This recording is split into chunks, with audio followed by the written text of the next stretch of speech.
everybody. This is Tech G back with another video. And in this video, I'm going to be explaining to you exactly what the service location protocol is. So let's get into it. In the world of computer networking, the efficient discovery and management of network services are crucial for maintaining seamless communication and operational efficiency. And the service location protocol, this is a key component in this domain, providing a framework for service discovery and enabling devices on a network to locate and utilize services efficiently. In this video, we're going to talk about the intricacies of SLP, exploring its architecture, operation, and practical applications. All right, so exactly what is the service location protocol? So SLP, this is a network protocol designed for service discovery, allowing computers and other devices to find services in a local area network without prior configuration. It's defined by the Internet Engineering Task Force as RFC 2165 and later updated by RFC 2608. SLP is particularly useful in dynamic networks where services can frequently change, such as in large corporate networks or environments with numerous IoT devices. In traditional network setups, devices, they often rely on static configurations or centralized directories like DNS to locate services. And while these methods work in stable environments, they fall short in dynamic networks where services can frequently appear, disappear, or change their configurations. And SLP addresses this challenge by providing a flexible and scalable mechanism for service discovery, enabling devices to dynamically locate and utilize network services without manual intervention.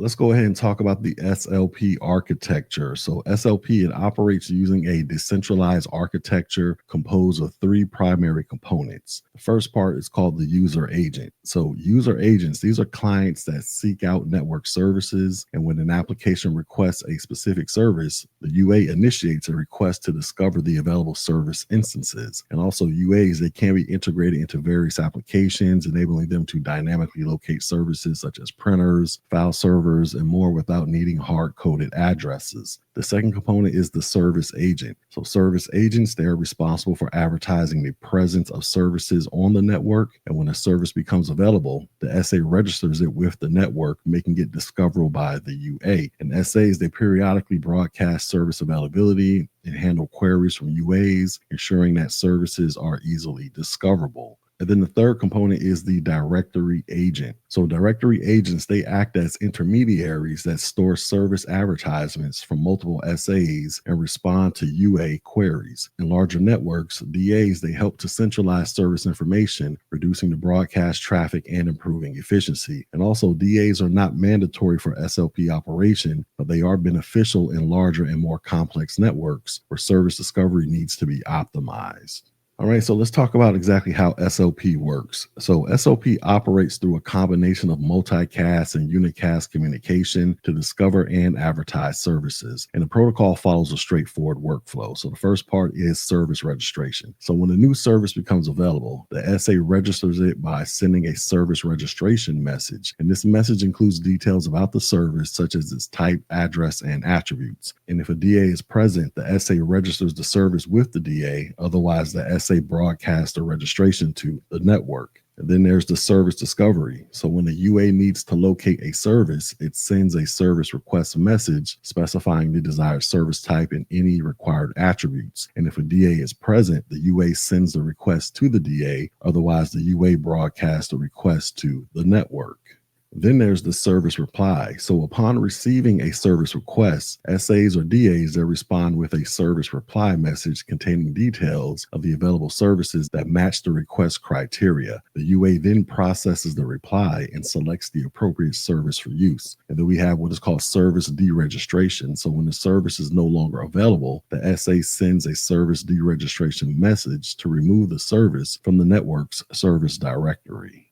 All right, next let's talk about SLP messages. So SLP communication, this involves several message types, each serving a specific purpose in the service directory process. And the first message is called the service request, and this is sent by UAs to discover available services, and they contain the service type and any filtering criteria. Then you have what is called the service reply. This is sent by SAs or DAs in response to a service request, and it contains the details of matching services. Then you have what is called the service registration. This is sent by SAs to register a new service, and it contains the service URL, type, and attributes. And then you have the service deregistration. This is sent by SAs to remove a previously registered service, and this ensures that outdated services are not advertised. You also have what is called a service acknowledgement, and this is sent by DAs to acknowledge the receipt of a service registration or deregistration message. And then you have what is called the attribute request. This is sent by UAs to query the attributes of a specific service, and this is useful for obtaining additional service details. And then you have what is called the attribute reply, and this is sent by SAs or DAs in response to an attribute request, and this contains the requested service attributes. All right, so let's talk about the benefits of SLP. So SLP offers several advantages that make it a valuable protocol for service discovery in dynamic network environments. The first benefit is dynamic discovery, and this is where services can be discovered dynamically without the need for manual configuration or centralized directories. Then there's scalability. So SLP can scale to support large networks with numerous services thanks to its decentralized architecture and use of DAs. There's flexibility. So SLP supports a wide range of service types and attributes, making it adaptable to various applications and environments. There's reduced network traffic. So by using multicast and unicast communications selectively, SLP minimizes unnecessary broadcast traffic, improving network efficiency. And then there's interoperability. So SLP is an open standard supported by a variety of operating systems and network devices, ensuring interoperability across different platforms. All right, next let's talk about some practical applications of SLP. So SLP is used in various scenarios to facilitate efficient service discovery and management. And the first practical application is corporate networks. So in large corporate networks, SLP enables employees to easily discover shared resources such as printers, file servers, and application servers without manual configuration. Then there's IoT environments. So in IoT environments with numerous devices and services, SLP provides a robust mechanism for discovering and utilizing services dynamically, which enhances operational efficiency. Then there's home networks. So in home networks, SLP simplifies the discovery and configuration of smart devices such as printers, media servers, and home automation systems. You also have service-oriented architectures. So in service-oriented architectures, SLPs help applications dynamically locate and bind to services, which supports flexible and scalable service interactions. And then you have mobile networks. So in mobile networks, SLP enables devices to discover local services efficiently, enhancing the user experience in dynamic environments. All right, next let's talk about implementing SLP. So implementing SLP, this involves configuring the necessary components, which are the UAs, SAs, and the optional DAs, and ensuring that network devices and applications support the protocol. So here are the general steps to implement SLP. So first, you want to enable SLP support. So you want to ensure that network devices, operating systems, and applications support SLP, and many modern systems that have built-in support for SLP. Then you want to configure service agents. So you want to set up the SAs to advertise available services. Then you want to configure the necessary service details, such as the type, URL, and attributes. Then you want to go ahead and deploy the directory agents. So in larger networks, you want to deploy DAs to centralize service information and improve discovery efficiency. And then you want to configure the DAs to receive and store service registrations from the SAs. Then after that, you want to configure the user agents. So you want to integrate the UAs into applications that require service discovery. And you also want to ensure that UAs are capable of sending service request messages and processing service replies. And after you do all that, you want to monitor and maintain everything. So you want to regularly monitor SLP activity to ensure that services are being correctly advertised and discovered. And you also want to maintain the configurations of the SAs and DAs to reflect changes in the network. All right, so let's talk about some of the challenges and considerations of dealing with SLP. So while SLP offers significant benefits, there are also challenges to keep in mind, and the first one is security. So SLP does not include built-in security mechanisms, which makes it susceptible to attacks such as service spoofing. So you want to implement additional security measures such as network segmentation and access controls to mitigate these risks. Then there's scalability. So in extremely large networks, the scalability of SLP may become a concern. So you want to carefully plan the deployment of DAs and consider hierarchical designs to optimize performance.